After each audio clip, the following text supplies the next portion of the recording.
Today's show is pre-recorded. Y'all know what time it is. Y'all don't know, y'all better ask somebody. Hat on, suit on, looking like a dapper dog, giving them microphone, dressed like $1 million, diamond things in his cuffs. Y'all tell me who could it be but Steve Harvey? Oh, yeah. Everybody out there listening to me, put your hands together for Steve Harvey. Put your hands together.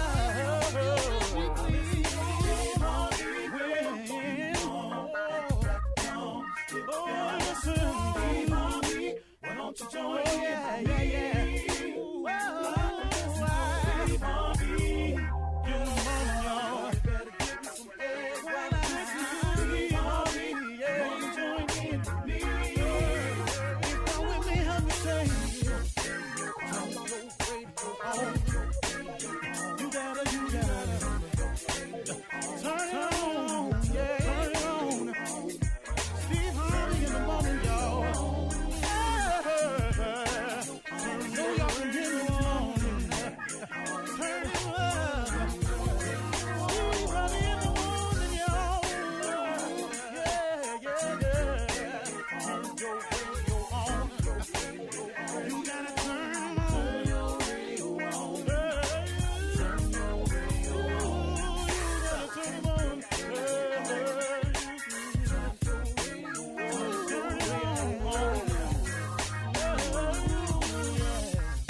Turn them up.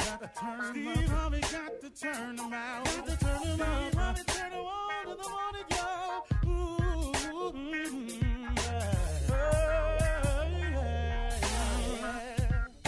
Come on, Steve. Come on. Do your thing, Big Daddy. I sure will. Good morning, everybody. You're listening to The Voice. Come on, dig me now. One and only. Steve Harvey got a radio show. Man, if I had time enough to tell the whole trip, the whole journey, man, y'all would be sitting up in there going, okay, Steve, are we going to play the show this week? But, man, it's been a lot of amazing things has happened to me over the years, and not all of them good. It's been some amazingly bad things that have happened, too. But I just come on in the morning as a reminder to everybody of the actual goodness of God, that, you know, man, that these mistakes that you're making, that these setbacks that you keep having, that these falls that keep occurring in your life, that they all are leading you somewhere if you just don't ever give up. That's the key. You can never, ever give up, because you don't know how the trip has been laid out for you.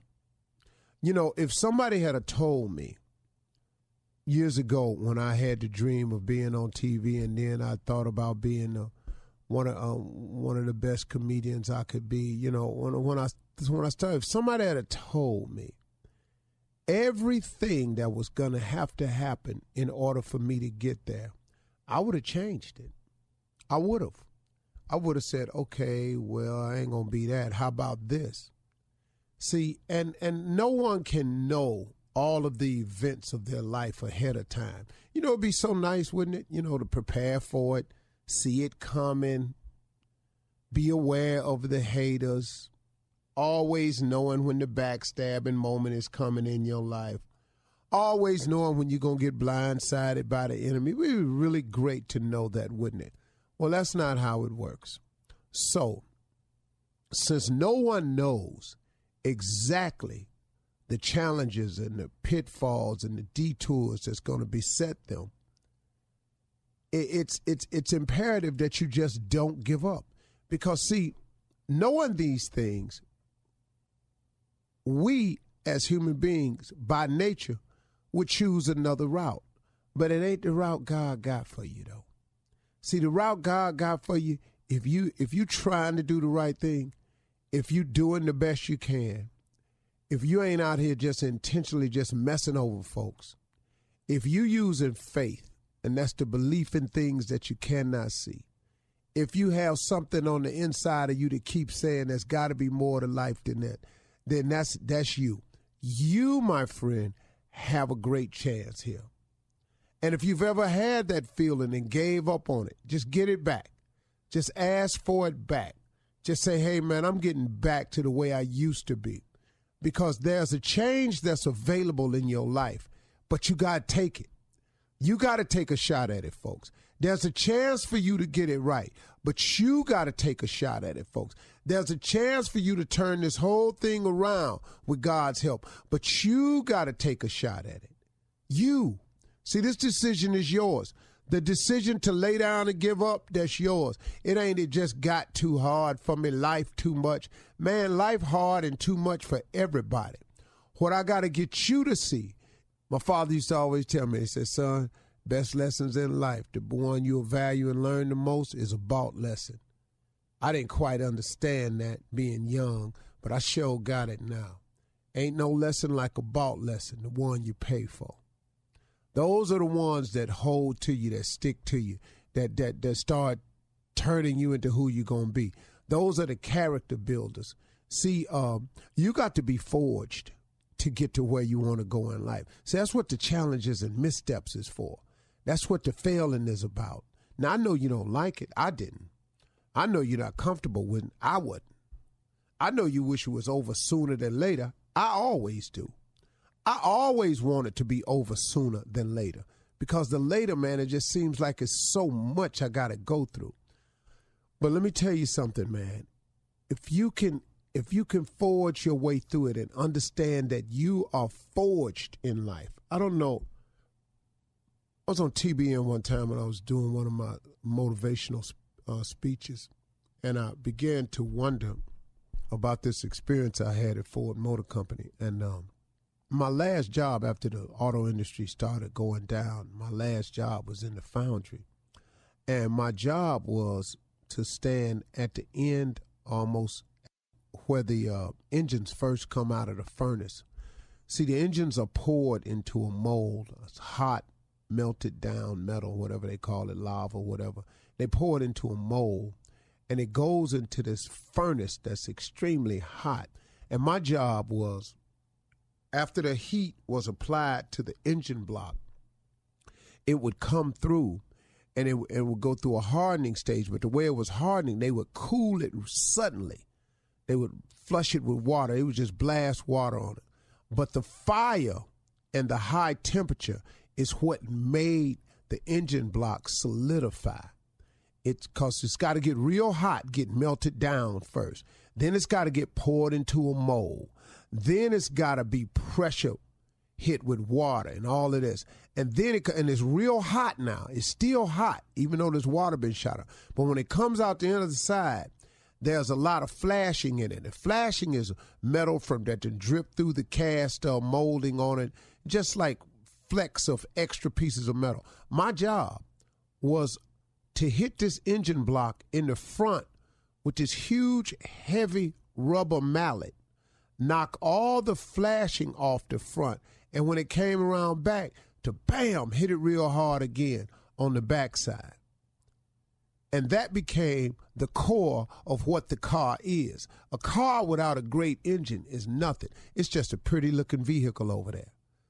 But if it can't do what it was made to do because the engine block then cracked. See, you can have a car look real good, but if it freezes, an engine block crack, your car, it's over, man. You got to get a new block.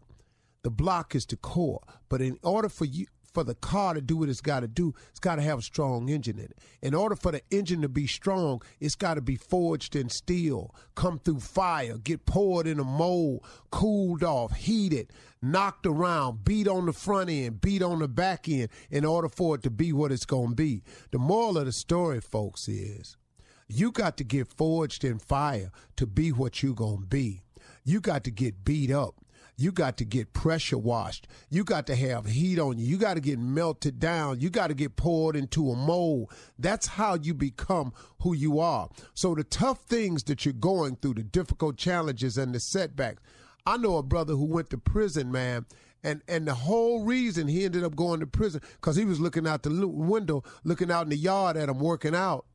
And then the next thing you know, man, this brother decided that he was going to go out there and work out. Well, guess what? He's one of the top trainers in country today.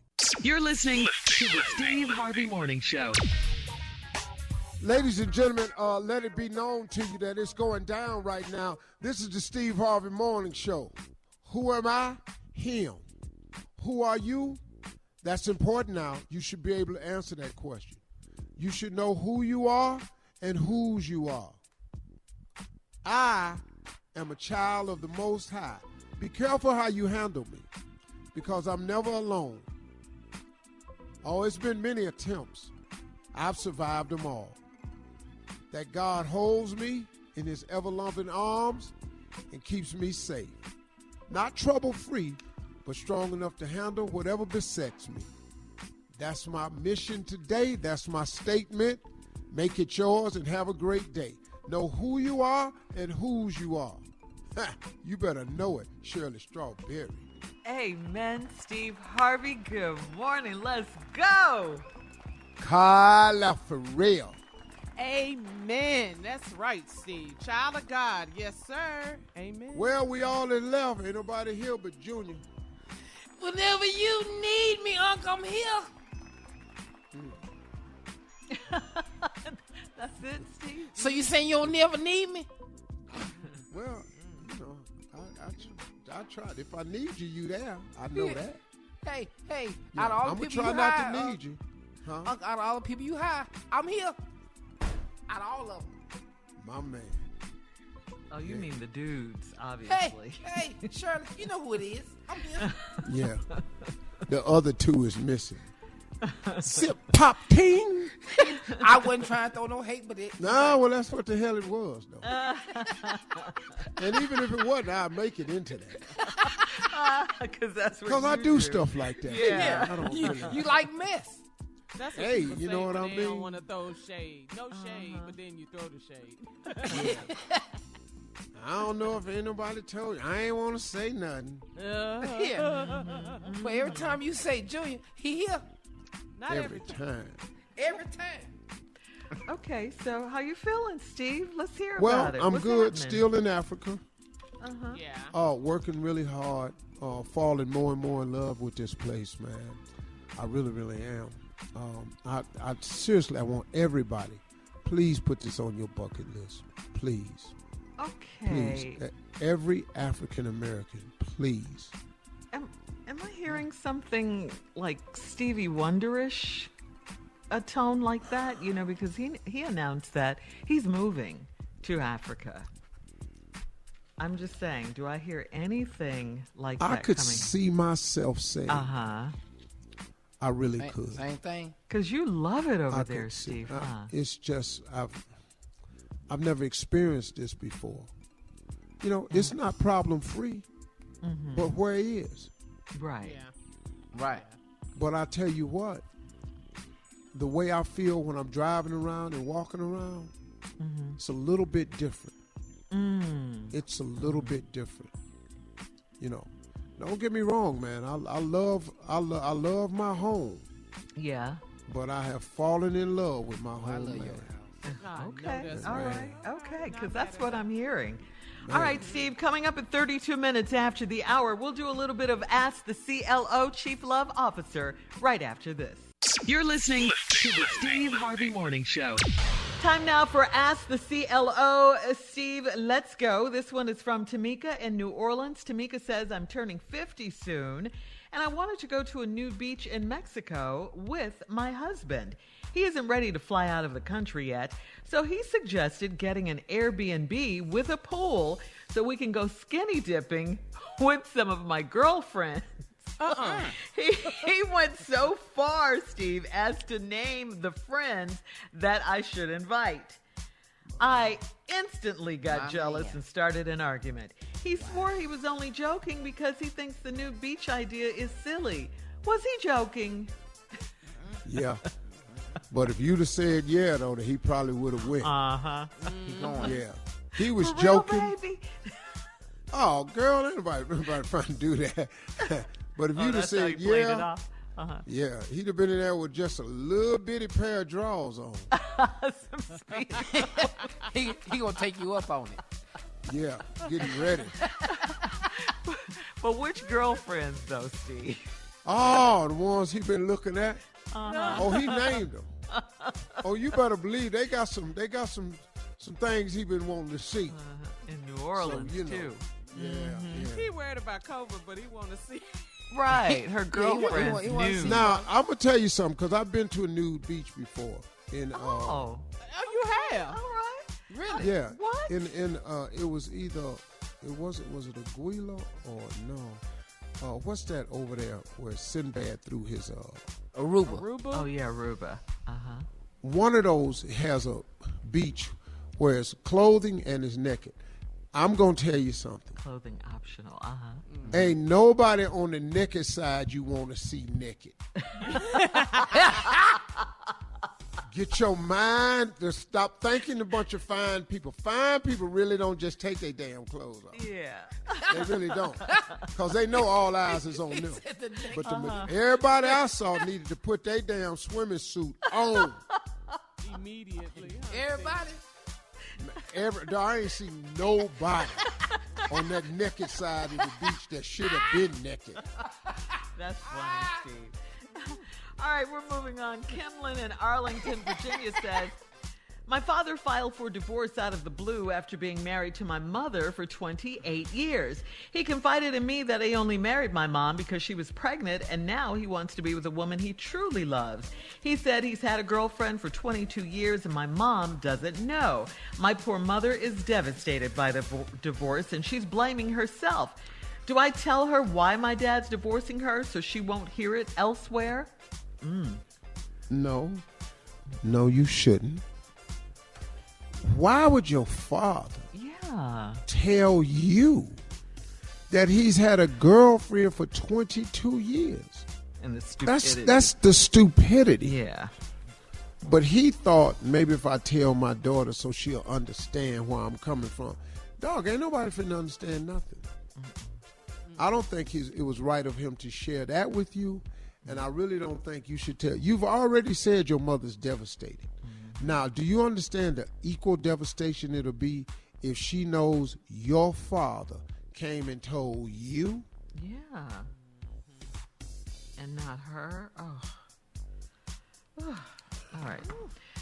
All right, yeah. Why don't you ask him to share it with your mother? He the one did it. Stop letting these dudes off the hook, man. You want to help her, and go tell her it ain't her. And tell her it's been you the whole time. That you ain't put your heart and soul into the marriage because you didn't really want it. Go in there and tell her that. Yeah. So she ain't got to keep beating herself up thinking it was her. Because it was him the whole time. He didn't have decency to do that. You're going to get a divorce anyway. Whew. All right. We're moving on. Sorry about that. Andrea in Flint, Michigan says, I just met a great guy 2 weeks ago, and the other night he came over to my house and his car wouldn't start. So I told him he could sleep on the couch. He said it was too cold in my living room, and he asked to get in bed next to me. I let him, but I didn't plan to have sex with him. But it happened. The next morning, his car started right up. And he said, My man. He said it does that often. He gave me a long kiss, and that was the last time I saw him. He's not texting me as much as he used to. Was the sex bad or what? Wow. Well, I don't know. I know if it was good, I'd have been back over there. I'm talking about the same night. Oh, girl. Now the car. Yeah. The car not starting. Yeah. I can bear witness. Because Lord know I've had some cars that once I cut it off, it was just a chance that it wasn't going to start right up. I went to a beverage store one time, pick up something. My partner threw a party one time. He was running out of liquor. He asked me, love, could you go down to the store and pick up a couple? Because you the only one ain't drunk. Love. Because I don't drink. He was Wonder Love at that time? Yeah. So he said, can you go down there? Because I'm the only one that ain't drunk. So, yeah, I go down there. I go down there, and I meet this girl in the beverage store. Oh. It was a party center. Now, I cut my little ragged-ass car off. I get out. I go in the store. Yeah. I know good and hell well that I need to get this car probably 20 minutes before it might start back up. Oh, boy. Uh-huh. But my horses just didn't do good without long rest. And I met this girl, and we was talking, and she came outside, and I was just talking with her. She said, where your car? I said, I sit over there. She said, well, it's nice to meet you. Here's my number. Call me sometime. She said, I'm going to just stand here and wait till you to go off. I really enjoyed the conversation. I was got it. Mm-hmm. Went on over there and got in that car. Car ain't start up. Damn, that thing didn't start up. After that She was conversation. standing over there with her hand over her mouth, and I could tell she was smirking. When it started up, I just went on through the phone number out the window. Yeah. Because you knew that was the end. All right, CLO. Thank you so much. Coming up next, Junior in for the nephew with Run That Prank Back right after this. You're listening to the Steve Harvey Morning Show. Coming up at the top of the hour, Miss Ann is standing by with today's national news. And in entertainment news, we'll update you on the latest fan rock and roll Hall of Fame voting. Plus, in other entertainment news, Chadwick Boseman's family is not upset with the Oscars. Okay, we'll talk about all of these stories at the top of the hour. But right now, Junior is in for the nephew with Run That Prank Back. What you got for us, Junior? Yeah, you know, Shirley, I just want to say that I'm here once again. Uh-huh. Okay. Uh-huh. And I'm always here for the nephew. He know. That's right. I'm here for him. And the prank today is the postman always rings twice. Got it? All right. Got it. Because I'm here. Got it. Thank you. Hello? Hello, I'm trying to reach Carlos. This is? Who this? My name Benny, man. Benny Phipps. Hey, you, I want to make sure I got the right person. You work for the post office, right? Yeah? Okay. Do you deliver mail off of Murphy Road? Sometimes, yeah. Okay. I live at first of all, I wanted to make sure I had the right postman. Now, it's been brought to my attention that there's a postman that has been stopping by my house, and what I'm not understanding is why are you bringing mail to my door opposed to just putting mail in the mailboxes on the street where everybody got their mailboxes at?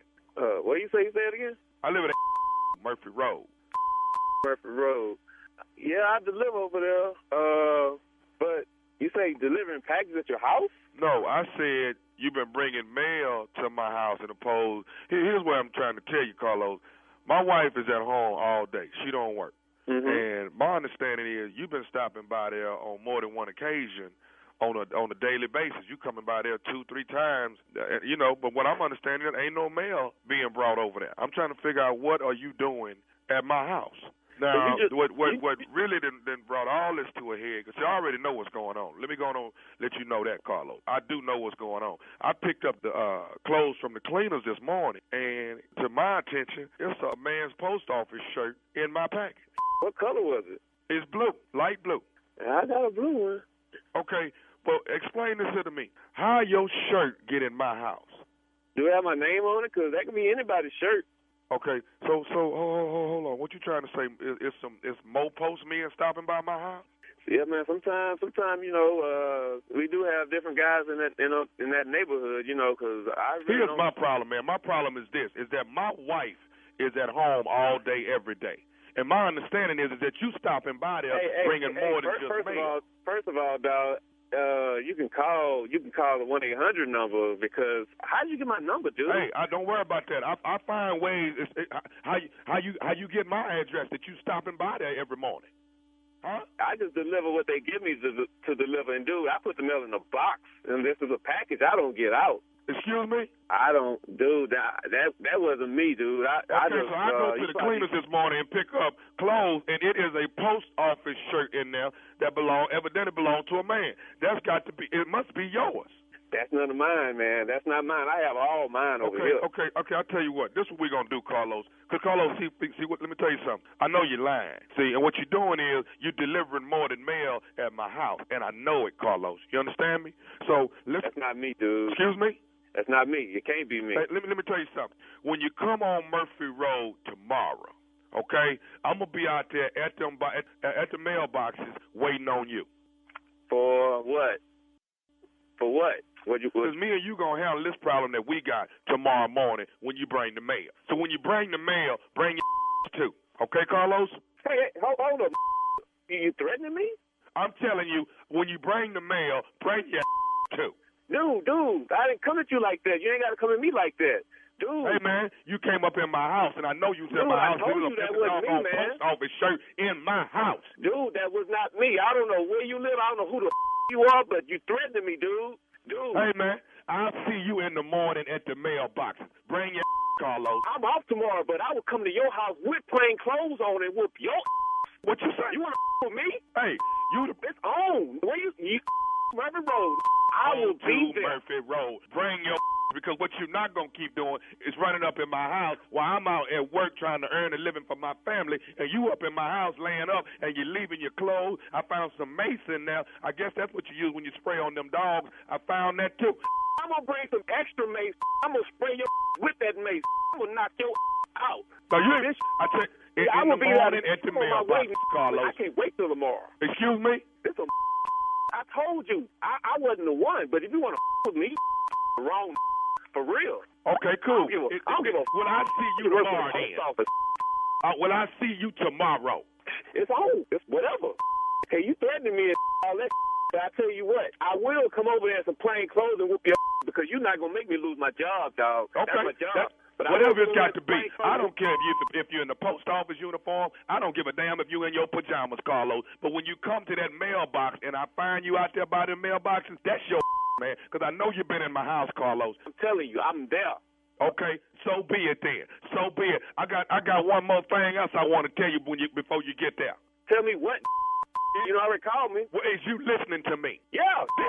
This is Nephew Tommy from the Steve Harvey Morning Show. You just got pranked by your co-worker. Oh, you. You. Ain't this a... Ain't this a... Oh, I'm going to get that tomorrow. Carlos, you all right, man? Dude, I'm driving. Pull over to the side of the road. I'm hanging out the truck. I'm about to go crazy. I'm on my way to your house right now. I was on my way to your house. I just got off of work. Damn, I'm going to get him. Oh, man. Hey, I got one more thing to ask you, man. What is the baddest radio show in the land? Steve Harvey Morning Radio Show. No doubt, all the way. There it is. Postman always rings right. Because I'm here. You're here for him. That's right. I'm here for him. You play too much, Junior. Yeah, well, Carla, he ain't here. I just want to make sure I get credit from my boss that I'm here. Just want to make sure. Okay, well, he's right here, too, your boss. So let's see. My boss here. Jay ain't here, and Tommy ain't here on the same day. Team Tommy out. The whole team, Tommy. Well, where's Tommy Jr.? He had a tooth or something he had to get pulled this morning. Oh. Yeah, he had a dentist. That's what he said. Yeah, He had a dental appointment. Yeah. Tooth took him out today. That's because he's 50 years old. He's still trying to eat on them baby teeth. He's going to get you tomorrow. You know you can't say that, man. He goes, baby teeth. Baby. I already know it. His boy Paul going to tell him, so I'm ready. I already know who's going to tell him. Hey, Paul. Shout out to Paul. Shout out to Paul, man. Big dog.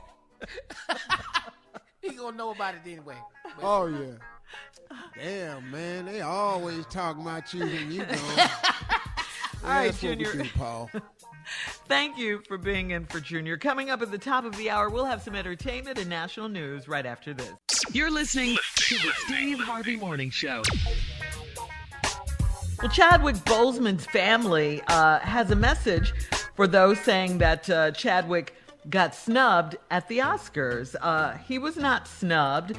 And shout out to Sir Anthony Hopkins for the win. Chadwick's brother, Derek Boseman, said he doesn't view Chadwick not winning an Oscar for Best Actor as a snub because every nominated actor was excellent and deserving of the award. He says the family isn't upset or agitated whatsoever that Chadwick's name wasn't called at the end of the Oscar ceremony. Derek said Chadwick wasn't one to put much value on the Oscars anyway. Derek said Chadwick always described them to him as a campaign. And that being said, Derek says, yes, an Oscar would have been an achievement, but it was never an obsession. So, because there were reports that Chadwick's family, Steve, was upset that he was snubbed at the Oscars, because I'm glad they said that, but people always, they just want, this people that's not in the family, not in the know. Why would you even start that? Yeah. They don't care that he don't get an Oscar. They'd much rather have him back. Absolutely, especially his wife. You're so right. You shouldn't be talking about they didn't get an Oscar. Yeah, because he was the odds-on favorite before going into the Oscars, and then they said he was snubbed, and his family was upset. But I'm glad his brother is clearing that misconception up. And put it to rest. Yeah, yes. Chadwick seemed like a good brother, a nice brother. He would be happy, like he said, for Sir Anthony Hopkins, who won for the Chadwick Boseman was the real deal. He's a good guy. King. Yeah. Everybody knows know it. He was a king. That's right, Carla. And what he gave us in Black Panther, man, was the highest grossing movie in the history with that many of us in it. Starring, leading, everything. It was pure art. Just art. Just beautiful movie. Man, rest in peace. The whole movement of going to see the movie. Yes. Dressing like the characters. Oh, brother, they was doing it. What he did with that movie and all the players in it. Yes. Just one of the great cultural events of our time. Absolutely. I've never seen anything like that at a movie ever. Right. Ever. And what it did for little black boys, Man, superhero. Yes. Yeah. To be all of that. A superhero that looks like you. Yes. And Unc hired somebody who just took it and turned it into Fat Panther. We can't. Oh, Jay. And my little grandson, he got a Black Panther costume. He won't take it off. I mean, that's what it did. Favorite. Yeah. It Let helps me tell with your you something. self-esteem, all of that. It's filthy. Dirty Because with washing. a 5-year-old boy, we done washed it. But 5-year-old dirt different. He get into stuff you don't know where this came from. What is all this oil on here? Because he crawled up under the car looking for something one day. So the little Black Panther outfit just filthy. Man. Wow. But yeah, that meant something, it meant something for the culture. It really, really did. Black excellence. Uh-huh. Yes, ma'am. Yes, ma'am. Yeah. Michael B. Jordan as Killmonger. All right. Steve, time to move on. Time for today's headlines. Ladies and gentlemen, Miss Ann Tripp. Okay, thank you, everybody. Well, the U.S. Census figures came out yesterday. Our official population, according to the 2020 census, is pegged at 331,449,281 and represents a population growth of about 7.4% since 2010. But this marks the second slowest rate of U.S. population growth in history. Here's the bottom line. 6 states are going to gain more seats in the House of Representatives, which in turn means more electoral college votes. Write this down. Texas is the winner, gaining 2 more House seats. There'll be 1 more seat each for Colorado, Florida, Montana, North Carolina, and Oregon. And 7 states are going to each lose a seat. And they are Illinois, Michigan, New York, Ohio, Pennsylvania, West Virginia, and California, which will be losing a congressional seat, by the way, for its first time in its history as a state. By the way, if New York had logged in, for instance, just 89 more people, it would have kept that congressional seat and received another one. So that last seat goes to Minnesota. There may also be some lawsuits and independent audit of the numbers are being conducted. But again, 89 more seats, for instance, in New York. That means that's the importance of filling out the census that some people just fluff off and say, I don't want to. 2 more police agencies under investigation now. That 2 more unarmed black men have been shot by white cops in questionable circumstances. In Virginia, attorney David Haynes represents the family of 32-year-old Isaiah Brown, who's currently on a ventilator, despite the fact that the local police chief at the time claimed he had a survivable wound. He was shot at least 10 times. The trauma surgeons at the local hospital in Fredericksburg have informed the family that there were 10 bullets inside Isaiah Brown's body. 2 were removed at the conclusion of during a second trauma surgery, and 8 bullets remain in his body. Isaiah Brown was shot by cops while he was on the phone talking to a 911 dispatcher. He was shot by a white law enforcement officer who somehow took a phone for a weapon. Meanwhile, in a separate case in North Carolina, Elizabeth City Police chiefs preparing to release the body cam footage of the fatal shooting of a man named Andrew Brown, no relation to Isaiah. The 42-year-old was shot by cops attempting to serve warrants concerning alleged felony drug possession. 7 officers have been placed on administrative policy. They're also looking into Louisville in the wake of the death of Breonna Taylor to see what's going on over there as well. Finally, though, it still looks like the pandemic has greatly reduced award show audiences. And the Oscar goes to... Yeah, for instance, Nielsen says its preliminary numbers on Sunday's Oscars shows the event drew slightly below 10 million viewers. That's less than half of what the last year's Academy Awards, which also had the smallest audience on record. Golden Globe and Grammy viewership also down. Well, a lot of folks are home, looking at movies and stuff. Now back to the Steve Harvey Morning Show. You're listening to the Steve Harvey Morning Show. All right, so Steve, we kind of touched on this earlier, talking about your trip to Africa and everything.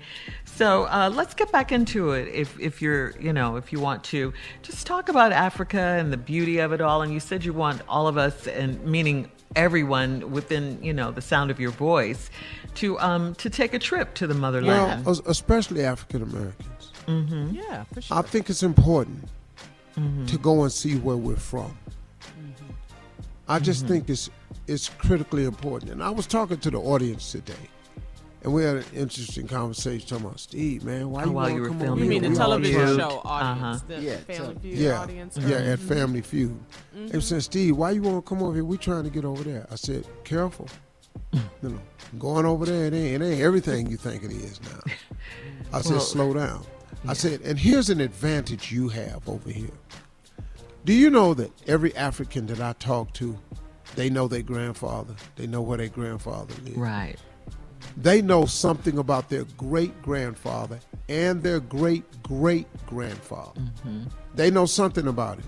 They go all the way back to he was in this tribe or that tribe. And my great-great-grandfather was a warrior here and there and there and there. I told him, I said, that's the difference. I say, you know where your grandfather's grandfather was. We don't. We don't. I said because there's a disconnect with us because of slavery. Many of us can only go so far back to our lineage on Ancestry or any other .com because they can only trace it back to where they got records. That's right. I said it's a lot of African Americans that just have lost. I'm lost past my grandfather. I'm lost past my father's father. My father's father, nothing. Because he was born into slavery. Into slavery. Wow. What? Wow, Steve. See, my father was born in 1914. His father had him at 40. Really? Just like they had me at 42. My father's father was born into slavery. Nothing of So him. your grandfather... My grandfather was a slave. People don't understand. Wow, That gives me a Steve. perspective of how you feel about a lot Sometimes the heat that I have about it all. Yeah. And so when I see them talking about they're going to make America great again, when you talking about? Well, Senator Lindsey Graham said there's no systemic racism in America. Yeah, It's because we still have him. Yeah. Right. Because he and he don't know it. And he qualified it because we had Obama for president and Kamala Harris for vice president. That's it. We still had the KKK, we still had the skinheads, and we still got the Proud Boys. So what you talking about? Exactly. Yes.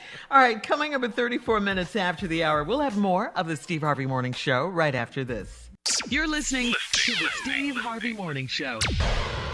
All right, guys, here we go again. What's going on? Civil rights attorney Ben Crump, Bakari Sellers, and Harry Daniels are all representing the family of Andrew Brown Jr. Andrew Brown Jr., Steve, was a 42-year-old man, black man, that was shot and killed during the execution of a search warrant.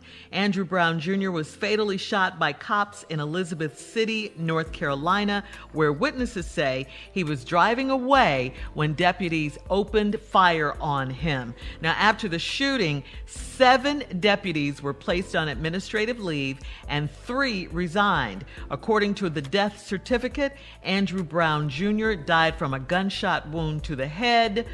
And I mean, the family is still, they've been now for days trying to get the body cam police tape.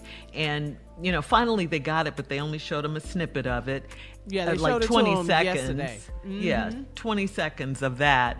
And, it's just a tragedy. Another black man shot, and he was in a car driving away. Here we go again. Here we go again. And just say, look, man, if we don't get this George Floyd Police Act or Reform Bill passed, where we can get some type of accountability for the actions of the bad police officers.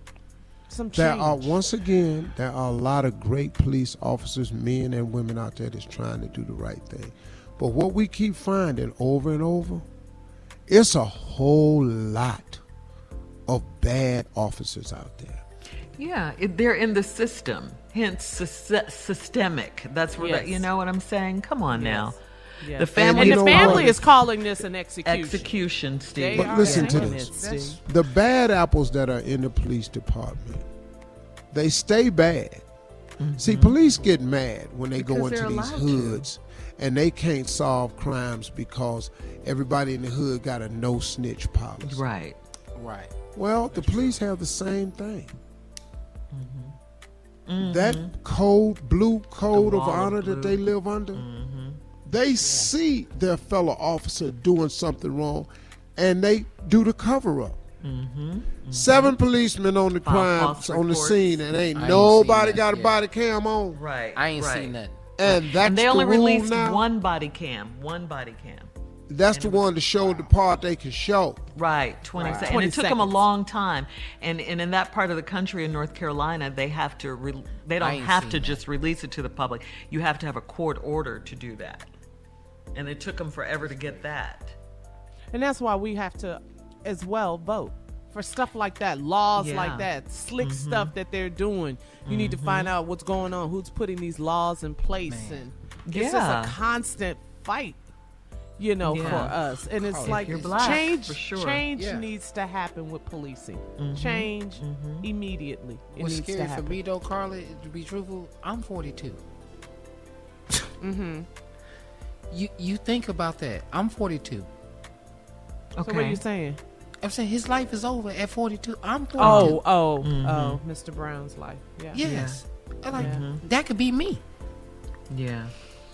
It's really sad. Yeah, it's horrible. I mean, and it continues to happen. It continues to happen. That's the really sad part. And no one has done anything about it. Nope. No reform yet. I can't even say what really has to happen for this to stop. Because see, I don't. But that immunity it just keeps for police officers. It just keeps happening to us. Yeah. This don't happen to nobody else. Nope. We ain't the only people get stopped. I watched a white man on Instagram the other day threatened to kill a police officer, jumped in his car, stole his car. They ain't fired one shot.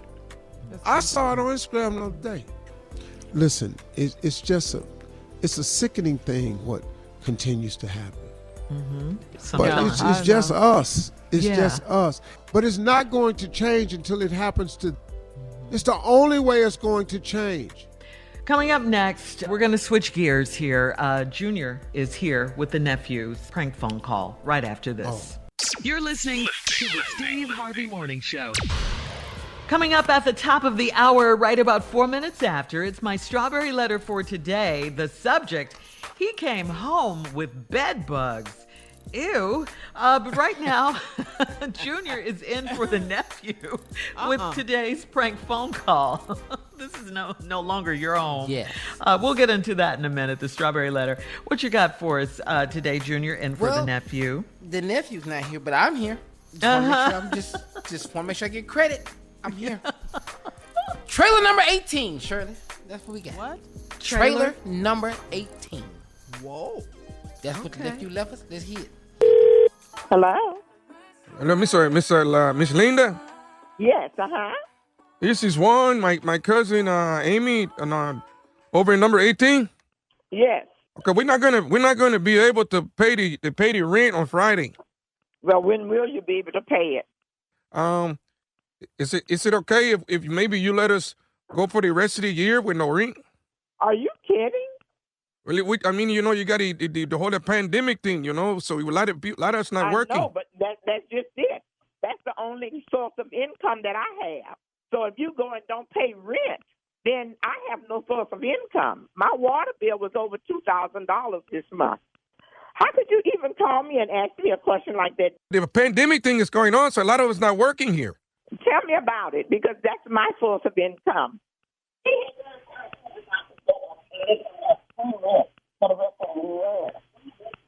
Yes, for the rest of the year. No way. No way. We got to come up with something. So because we got a problem here, I thought you were maybe more like a Christian that you would understand. I am a Christian, but you need to be a Christian too, and let me and know that I can't move out of my house and have nowhere to stay and no food to eat. But everybody, there's a lot of people not working right now. A lot of people not working. You need to look at TV and try to seek some of the help that they're giving to tenants, because they had it on TV just today that landlords are going and filing reports on tenants not paying, and that it's the tenant's responsibility to try to get some assistance and some help. But we don't know where to go to get no assistance. We cannot afford a month, let alone a year. And you're talking about this is not even half the year going, and you asking me to give you a year free rent? What do you think this is? What do you think I'm gonna live off of?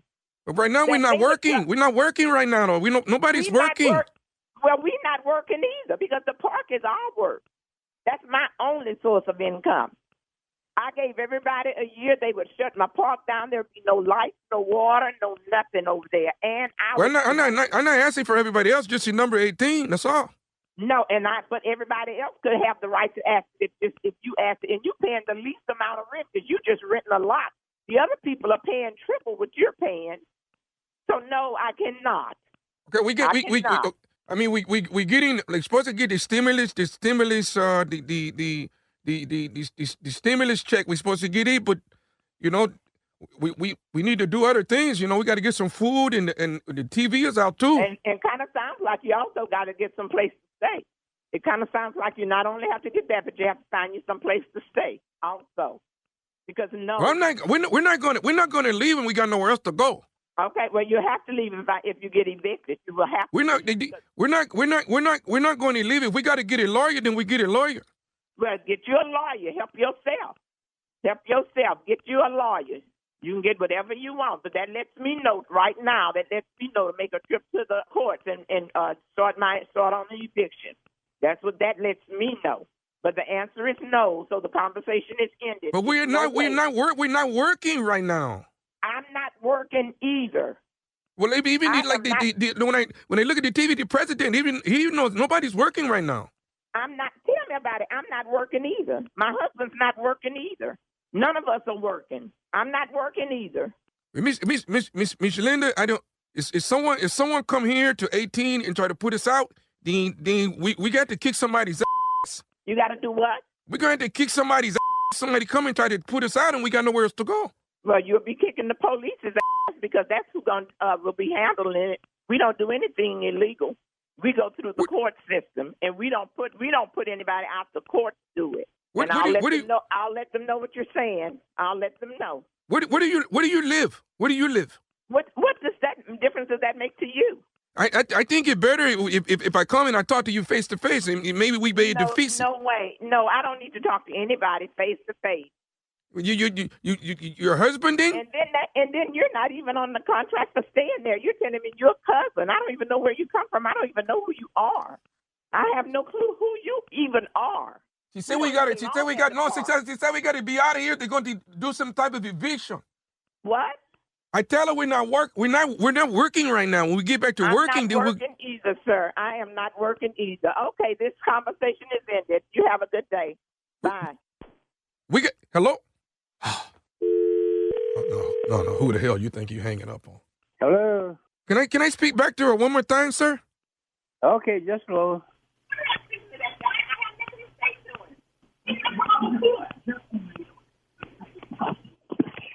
Hello. Who the hell do you think you're hanging up on, lady? I told you bye, sir. No, you did. You hang up on me, and I'm in the middle of a conversation. No, Say what? Said this conversation is ended and goodbye. That's what I said. Now, whether you were talking and didn't hear me, that's one thing. I don't hang up in people's face because I don't want anybody hanging up in mine. And I don't want to have to whoop you. I say, sir, we have nothing else to say to each other. This conversation is ended. And I'm telling you now, I don't want to have to whoop anybody's ass. But if someone come here to 18, that's what's going to happen. I'll let the law know that. Okay. So our conversation is over. Also, now you know. You know. You gonna let who know? And I am saying goodbye. Okay. Well, can I say something else? I can't stop you from talking, but I'm telling you goodbye. Can I tell you one more thing? Help yourself. This is Nephew Tommy from the Steve Harvey Morning Show. Your daughter Katrina got me to prank phone call you. Oh, tell Katrina I'm a cartel. Your nephew.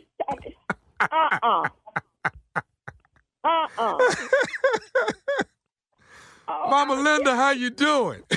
Tommy,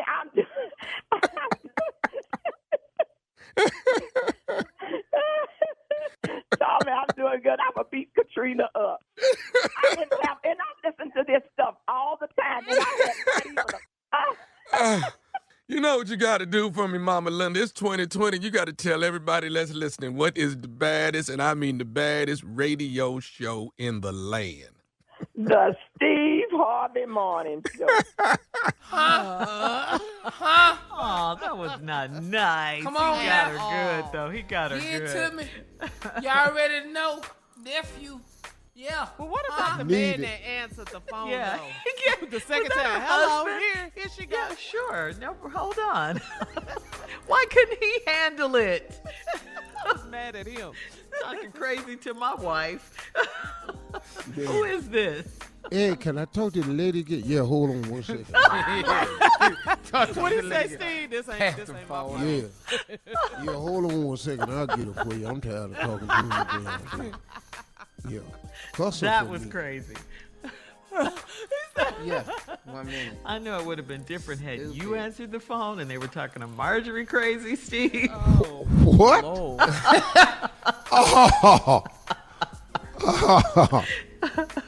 Yeah.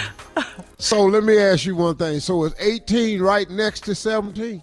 Right. Just wonder where to find them at. Yeah, I just want to make sure. Because if it's across the street, odd, even, I just need to know that. Yeah. No, we across the street. Cool. Right. Yeah, crazy like no way. And I hear it? No, sir. Yeah. No, We're sir. going to kick somebody's ass. No. Well, who? Hold on. What? I done been. Hey, baby, come on. Let this man finish cussing. Yeah. All right, thank you. Coming up next, it is the Strawberry Letter subject. He came home with bed bugs. We'll get into it right after this. You're listening to the Steve Harvey Morning Show. All right, guys, time now for today's Strawberry Letter. And if you need advice on relationships, dating, work, sex, parenting, and more, please submit your Strawberry Letter to steveharveyfm.com and click Submit Strawberry Letter. We could be reading your letter live on the air, just like we're going to read this one right here, right now. It could be yours. You never know. All right, ladies and gentlemen, it's time for the Strawberry Letter with my good friend, Shirley Strawberry. Thank you, Junior. Subject: he came home with bed bugs. Dear Steve and Shirley, I'm in my late 30s and I'm married to an older man. We dated for a short period of time and he moved in with me before we got married 4 months ago. My husband is my home is in a cozy, close-knit community, and one of my neighbors recognized my husband and couldn't wait to come give me some gossip on him. She said my husband was messing around with her aunt a few months before he met me, and she thinks he's been seeing her again since we got married. She described her aunt as a slut that sleeps around and keeps a nasty house with cats and dogs all over the place. She said her aunt tried to sleep with her daddy, so nobody in the family deals with her anymore. I couldn't wait to ask my husband about the woman. He says he knows of her, but that he's never slept with her or been to her house. I was sure to tell my neighbor that my husband never fooled around with her aunt. My neighbor jokingly said if my husband ever comes home with fleas, lice, or bed bugs, he is definitely still messing with her aunt. I didn't pay her any mind until 3 weeks later when I was lying in the bed and my calves and feet started itching. I threw back my sheet and saw tiny black dots on the sheets, and it looked like all of them were moving. I woke my husband up and accused him of bringing bed bugs home. I checked his khakis, and they had a few bugs, too. He said the bed bugs could have come from anywhere. We got rid of the bugs, but should I get rid of my husband, too? Do you think my messy neighbor was right about this? Please advise. Really? You want advice from us? Because you already know the deal. Your husband is sleeping with the nasty woman, with the cats and dogs and all of that. What? Now he's brought bed bugs home? This is so disgusting. So let me ask you something. Are you going to just wait for him to bring something even worse home while he's sleeping with her, like a rash or an infection or a disease or something? And he's lying about it, saying he knows of her, but he never slept with her. Yeah, right. So it looks like your neighbor was correct about everything. I mean, she's nosy and a gossip and all of that, but it looks like she's got her facts straight because she's the one who told you firsthand about the bed bugs, and 3 weeks later, he brought them home. So, I mean, you can believe what you want to think in your head, or you can believe what was right before you and on you. Bed bugs on your, oh, God. All right, so believe her, all right? That's all. She's not lying about this. Bed bugs? Come on. It's making me itch just thinking about it. Yeah, Steve. I'm a little torn on this letter. You don't believe it? Not really. It's a lot going on, but there's so many different conflicting statements in this letter. You're in your late 30s, you're married to this old dude. Now, he moved in before y'all got married 4 months ago. Your home is in a cozy, close-knit community, and one of my neighbors recognized my husband and couldn't wait to give me some gossip on him. She said your husband was messing around with her aunt a few months ago before we met, and she thinks he's still seeing her since we got married. How does she know this? She clearly said that your husband was messing around with her aunt a few months before he met me, and she thinks he's still seeing her again since we got married. She thinks that? Why? She described her aunt as a slut that sleeps all over town. Keep a nasty house, cats, dogs all over it. She said her aunt tried to sleep with her daddy, so nobody in her family deals with her anymore. Okay, couldn't wait to ask my husband about the woman. Here's where the letter took a turn. He said he knows of her, but he's never slept with her or been to her house.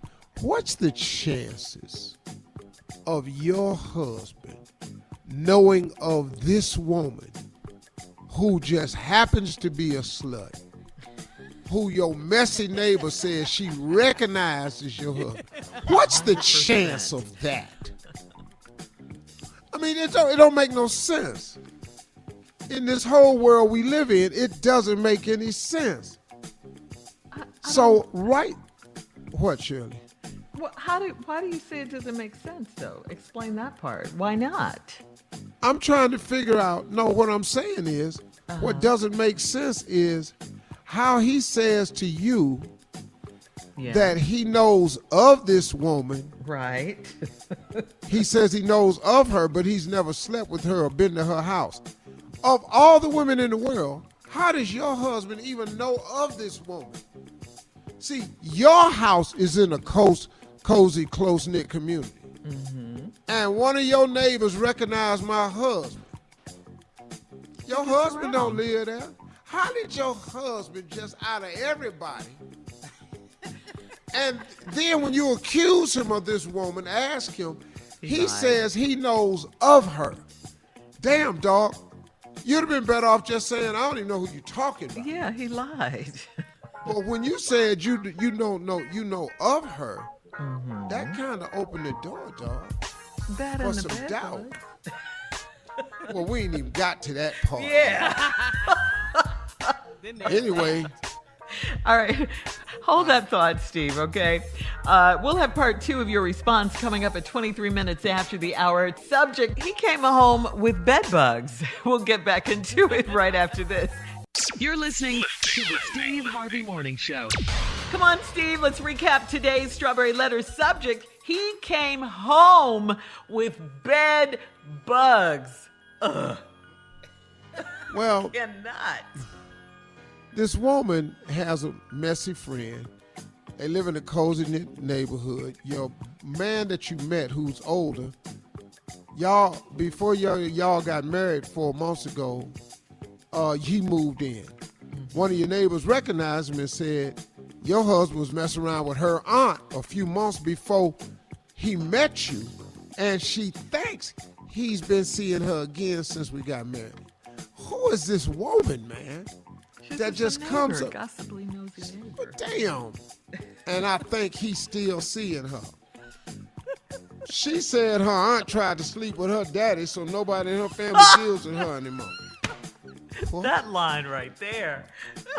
I couldn't wait to ask my husband about the woman. He says he knows of her, but he's never slept with her or been to her house. Dog, of all the women in the world, how did you get accused of this and then you say, I know of her? How? Sleeping with her. But that's how stupid he is. He could have said, is. I have no idea what you're talking about. I don't know a woman like that. Where you getting me from? But then. So then I couldn't wait to tell my neighbor that my husband never fooled around with her. My neighbor jokingly said, well, if your husband never come home with fleas, lice, or bed bugs, he definitely still messing with her. What is in her damn house? Cats, dogs. Who is famous for fleas, lice, and bed bugs? Who's famous for?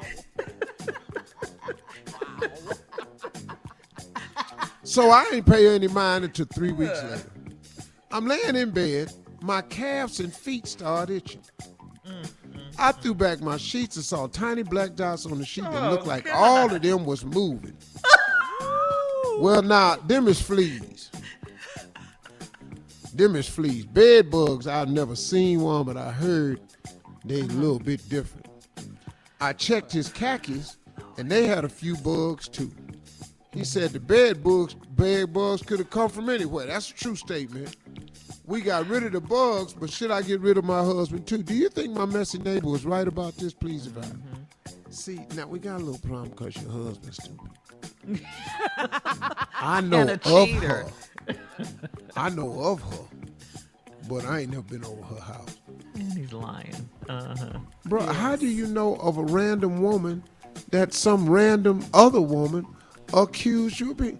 Why didn't you just say, I don't know this woman? But he didn't.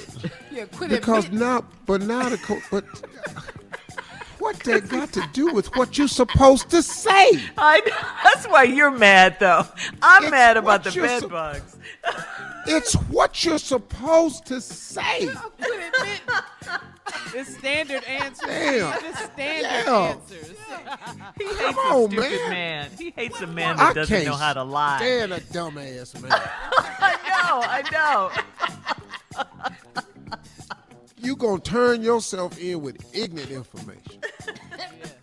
Yes. Now, do I think it's him? Possibly. It's them bugs in the pockets, because you got to take them pants off somewhere. If you lay it down at the foot of the bed, you'd have already said they was down there by your calves and ankles, feet. Yeah. So they're at the foot of the bed. That's where the khakis was laid. Oh, God. But it's a bunch of them, though. They're everywhere. Because she's itching. She just started itching. How is she in this damn house? Who? The woman with the cats, dogs, the lice, the fleas, the ticks, the bed bugs. How she living in this nasty house? And who go over there? I dated a girl one time, long time ago, that had a nasty house. That date was so short. Mm-hmm. I felt she had a baby too. I felt bad for the baby. Where can he eat in here? Oh God, Steve, really? Nah, man, I went, damn. Fine chick, nice looking. Lord have mercy. Why is all this? And I'm sitting on the couch, man, after work one day. You know, I worked at Ford Motor Company. You know, I ain't married, so I'm looking around this house going, I got on work clothes, and I'm trying to get up. I ain't got nowhere to sit with these damn work clothes on. And you know how stuff be happening, you just be looking around like, damn. Yes. Is there something over there moving? Right. Well, you can't ever be comfortable. You can't ever just relax. And she said, whoo, I just don't be having time to clean this house up. It's so big. This little ass house ain't big.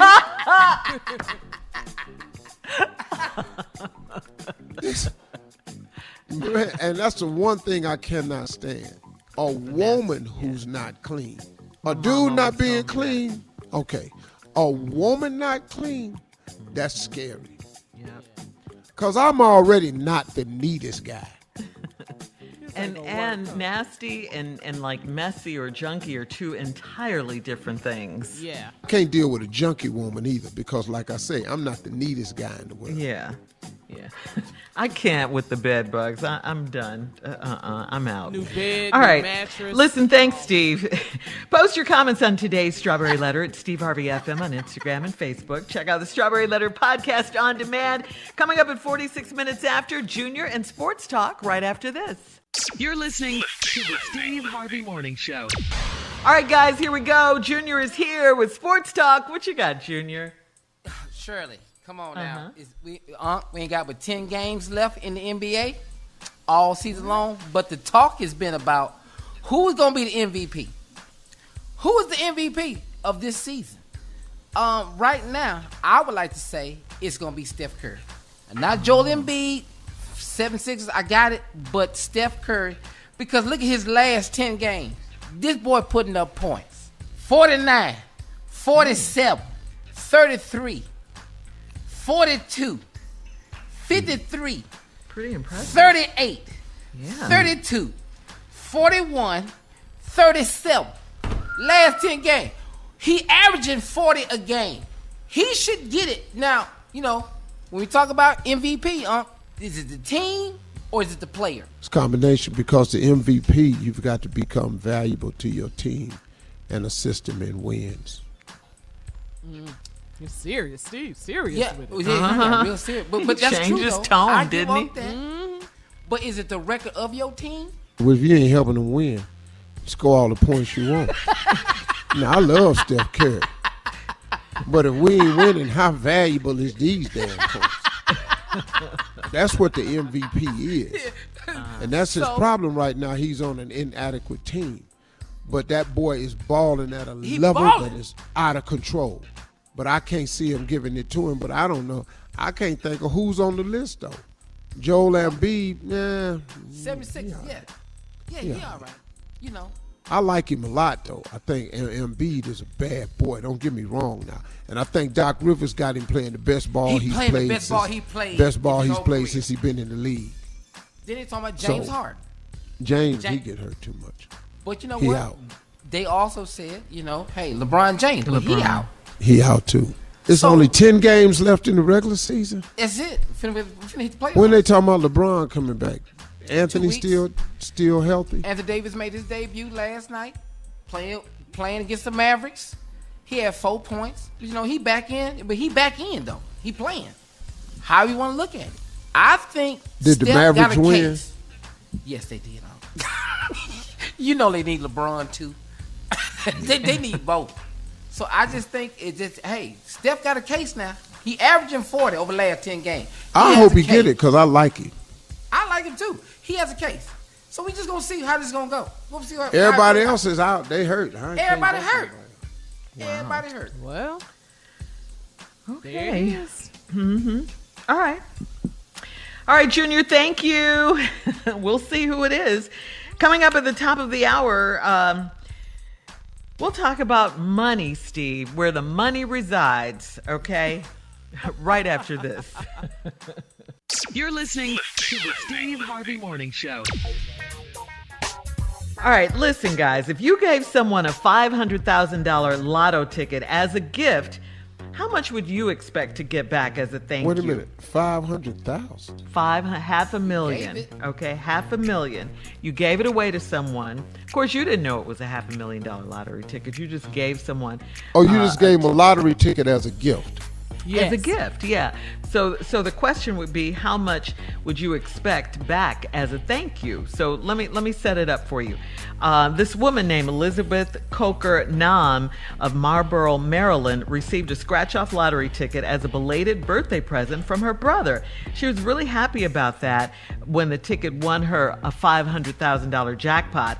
Elizabeth told Virginia lottery officials that her brother gave her the ticket. It was a premier cash scratcher ticket from the Virginia lottery. It was a late gift. It was a few days actually after her birthday. She said she forgot about the ticket for a few weeks until she was on the phone with her brother and decided to scratch it off while they were talking.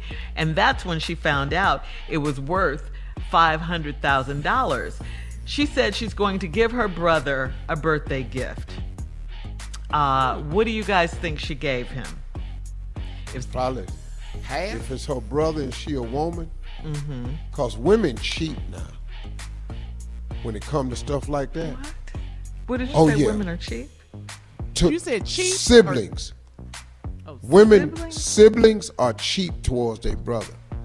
I think at best she gonna give him $5,000, but probably 500 to 1,000. That's it. That's it. I don't think she gonna do more than that. I think 5,000 is the gift. She said she's going to give her brother a big birthday gift. That's what she said. So here's my question to you guys. If you gave someone a $500,000 lotto ticket as a gift, how much would you expect to get as a thank you? Junior? Well, I wouldn't expect anything. Because you gave it as a gift. As a gift, yeah. I wouldn't expect anything. But the person who got That's a good answer. I think a decent thing would be 10%. 10%? Okay. Nice. Okay. 50,000. That's about 50. 50. Okay. I think yeah, that's but that's cool too. she ain't giving her brother $50,000. That's nice. That's nice. You don't think so? I would give my brother $50,000. I want the whole I would give Fish that in a heartbeat. That's what I want back. How you gonna get that back? Well, I bought the ticket. But you gave it to her as a gift. As a gift. I know what I did, but I bought the ticket. 500,000. You won. Not making sense. That's not gonna happen. And you think he will? That's what I wanted. What would you do, His whole Steve? Zoom call ain't making no sense. We hit it. I want it. Yeah, now, I think won't you ask me, Steve. Carla? What would you do? Steve said 50. Well, if somebody gave me a ticket and I hit for 500,000, and they gave me the ticket, I'd probably give them $50,000. Yeah, I think that's decent. I think that's nice. I mean, it's 10%. You gave it to me, dog. If it wasn't for you, I wouldn't have got this gift. I get 500,000. I'll probably give you $50,000. Yeah. Okay. I think that's cool. Is it one Now, time? who I am now, if you gave me a lottery ticket for 500,000, I'd probably split it with you. Ooh. Wow. Ooh. Wow. That's Really? beautiful, Steve. Now, 30 years ago, Yeah. Oh, 30 years ago, He a better Christian. 500,000, I'd have changed my identity. Like Tommy said. No, dog, when I was 34, if I'd had $500,000 at 34, I'd have changed my identity. I'd have left everybody I know behind in this world. That's where your nephew got that from. Oh, yeah, I'd have bought a ticket to, Switzerland. Been over there, my black ass trying to learn how to ski and stuff. That was Drinking nice hot of her cocoa on the mountainside. Yeah. Anonymously in another country. but yeah, I like 50 grand. That's cool. But it doesn't say what she ended up giving her brother? No, it doesn't. No. She just gave him a big birthday gift. All right, we'll have more of today's trending stories on the Steve Harvey Morning Show coming up at 20 minutes after, right after this. You're listening to the Steve Harvey Morning Show. In trending hot girl news, every hot girl needs to recharge sometimes. Just ask Meg Thee Stallion. In case you missed it, she announced that she'd be taking a musical hiatus due to the demands of the hot girl lifestyle. Megan has now entered a period of regeneration to prepare for what's next. That's what she shared on her IG post. In her absence, management will manage all social posting on behalf of the hot girls coach. So there you have it. Even hot girls need a break sometimes. Yeah. I think It's cool hard to take a being- break. I do too. Yeah, I think it's hard being your image sometimes. Yeah. Do you have that problem? Sometimes, man, I don't feel like being myself sometimes. Yeah. Sometimes I being want on. because all of my jobs I have to be on. So sometimes I do want to set it down and give it a rest. Yeah. I mean, you think about it, like today, which was a great day for me because I'm coming off the weekend, right? But and that's very rare for me. But I mean, I got to do. I work all day. The radio show, all day on Family Feud. Yeah. And it's long days, man. So I don't get through till late at night. It's tough sometimes, but it's afforded me a lifestyle for my family, and I can get doing nothing else. So it's okay. Yeah. All right. Okay. We'll be back with more of the Steve Harvey Morning Show at 33 minutes after, right after this. You're listening to the Steve Harvey Morning Show. All right, guys. Here we go again. What's going on? Civil rights attorney Ben Crump, Bakari Sellers, and Harry Daniels are all representing the family of Andrew Brown Jr. Andrew Brown Jr., Steve, was a 42-year-old man, black man, that was shot and killed during the execution of a search warrant. Andrew Brown Jr. was fatally shot by cops in Elizabeth City, North Carolina, where witnesses say he was driving away when deputies opened fire on him. Now, after the shooting, 7 deputies were placed on administrative leave and 3 resigned. According to the death certificate, Andrew Brown Jr. died from a gunshot wound to the head. And I mean, the family is still, they've been now for days trying to get the body cam police tape. And, finally they got it, but they only showed them a snippet of it. Yeah, they like showed it 20 to them seconds. yesterday. Yeah, 20 seconds of that. And, it's just a tragedy. Another black man shot, and he was in a car driving away. Here we go again. Here we go again. Look, man, if we don't get this George Floyd Police Act or Reform Bill passed, where we can get some type of accountability for the actions of the bad police officers. There are a lot of great police officers, men and women out there that's trying to do the right thing.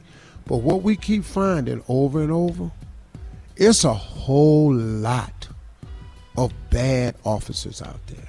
Yeah, they're in the system, hence systemic. That's where you know what I'm saying? Come on now. Yes. The family is calling this an execution. Execution, Steve. But listen to this. The bad apples that are in the police department, they stay bad.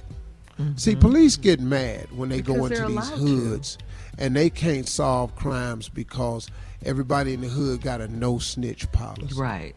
Right. Well, the police have the same thing. That blue code of honor that they live under, they see their fellow officer doing something wrong, and they do the cover-up. 7 policemen on the on the scene, and ain't nobody got a body cam on. Right. I ain't seen nothing. And that's they only the rule released now. one body cam. That's the one to show the part they can show. Right, 20 seconds. And it took them a long time. And in that part of the country in North Carolina, they have to they don't have to just release it to the public. You have to have a court order to do that. And it took them forever to get that. And that's why we have to vote for stuff like that, laws like that. You need to find out what's going on, who's putting these laws in place, and it's just a constant fight, for us. And it's like change needs to happen with policing. Coming up at 49 minutes after, it's our last break of the day, and of course we will have some inspiring closing remarks from the one and only Steve Harvey right after this. You're listening to the Steve Harvey Morning Show. All right, here we are, our last break of the day, guys, on this Tuesday. Our last break of the day. Yeah. And it's been a good day. We're still keeping an eye on this Andrew Brown Jr. case out of North Carolina.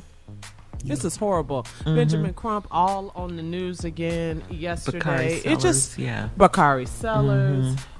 It's just horrible. Again. Here we go again. Yeah. I'm tired of it. It's exhausting. Yeah, Steve. It really is. It really is exhausting. We never get a break. Not one time. And you know what? We need more people other than black folks to see this for what it is and start calling it out. It's the only way we'll ever get through to this. We need somebody else other than black people to go, hey, you know what, man? This really ain't right. Right. And thanks to all of the other races and nationalities have been marching, because there have been a lot of them, and they have drawn attention to it. But we need more, because this is a problem that keeps going and going and going, it seems. That's it, Shirley. I mean, ever since last year, when the pandemic, like you said, Steve, when this time last year, George Floyd, it's every day we just look at the news and just hold our breath. Of this. And listen, as an entertainment show, we try to bring a distraction from a lot of stuff that's going on. Some levity, some enjoyment, laughing at the strawberry letter, laughing at a poem, just a moment to give you something, to prank phone call, just give you something else to do. And we can't do that because every week they're killing somebody else. The part that's the most disturbing to me is that it only happens to black people. Yep. There are no stories about cops pulling anybody over white. They drive off and they kill them. Kill them. They selling Unarmed cigarettes. white. They kill them. They talking on the phone. They kill them. Right. They playing their music loud. They kill them. I thought it was a gun. It was a cell phone, and I kill them. Yes. It's only black people.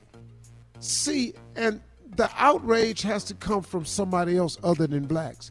We have been sick and tired of this for over 400 years. And people even get mad when we say our lives matter. They even get mad at that, Steve. No, and then the counter is white lives matter too. Yeah, all lives matter. We ain't saying it don't. Yeah. Damn, man. Yeah, we can't even say our lives matter, don't they? No, those people don't even want us to say that. Yeah, that's the crazy White part. lives matter too. Yeah. Man, nobody said it don't. Right. But ain't nobody shooting your life from you. Nobody's pulling your life over, taking it for a traffic violation, for a misunderstanding. I thought it was a taser. What? Man. When the last time you done that? When the last time a black person then walked up to a white person's door, shot him and said, I thought they was in my apartment? Yeah. Two different. Because we know good and hell well we can't say that. Right. Do that. Mm-hmm. Right. So I'm just gonna say it again. We need somebody else to help us and get involved with this. And I feel sick. Let me tell you what, it sickens me to have to ask for that type of help. It sickens me. Because it's a damn shame that this country is not what it says it is on paper. That's the alarming thing. The inalienable right to the pursuit of happiness. Okay, I'm gonna sit in my house. I've been off work, I'm tired, and I'm gonna eat me a bowl of ice cream. I don't watch TV. Wow. But I'm gonna go to the door and I'm gonna die. I was just pursuing a little moment of happiness. That's all I was doing. I get stopped. I call my mama to tell her I'm being pulled over. That's the last time my mama talked to me. Oh, God. That was Dante. What? Yeah. I'm just selling some cigarettes, some loose cigarettes in New York. I probably ain't supposed to be doing it, but I'm just selling some cigarettes. I got to die for that? You got to, that's it, Steve. For that? It. For that? Right. See, what do you want us to do? Right. How you don't understand how sick and tired we are of this? But then we watch repeatedly. You climbed to storm the Capitol walls. Saw it. You killed Capitol police officers. Nothing. Nothing. And nothing. We watch them do it. They stormed a Capitol building, threatened the lives of senators and Congress in there. And guess what? Everybody was appalled until they gathered themselves and realized that was against their policy. And now all them damn senators talking about, it wasn't that bad. It wasn't that bad. That would make you mad. People died. Yeah. People died. It was that bad. I don't understand. Yeah, that logic. What? What do you mean it wasn't that Hey, bad? man. Wasn't that bad. We're Because no exhausted. senators died. We're exhausted from being. We're exhausted from exhaustion. Yes, sir. Steve. Sick and tired of being sick and tired. Sick and tired of all of y'all with this mess. Be patient. We're working on it. For what? What's it to work on? My right to be a human being? And then they're trying to take our voting rights away. On top of Oh, and they did it in Georgia. They trying everything. Same Y'all ain't right, man. This is America. Y'all have a great day, man. Sorry we ended on a note like this, but it is what it is. We'll see y'all tomorrow. We're going to wake up anyway. You ain't going to stop. For all Steve Harvey contests, no purchase necessary, void where prohibited. Participants must be legal U.S. residents at least 18 years old unless otherwise stated. For complete contest rules, visit SteveHarveyFM.com. You're listening to the Steve Harvey Morning Show.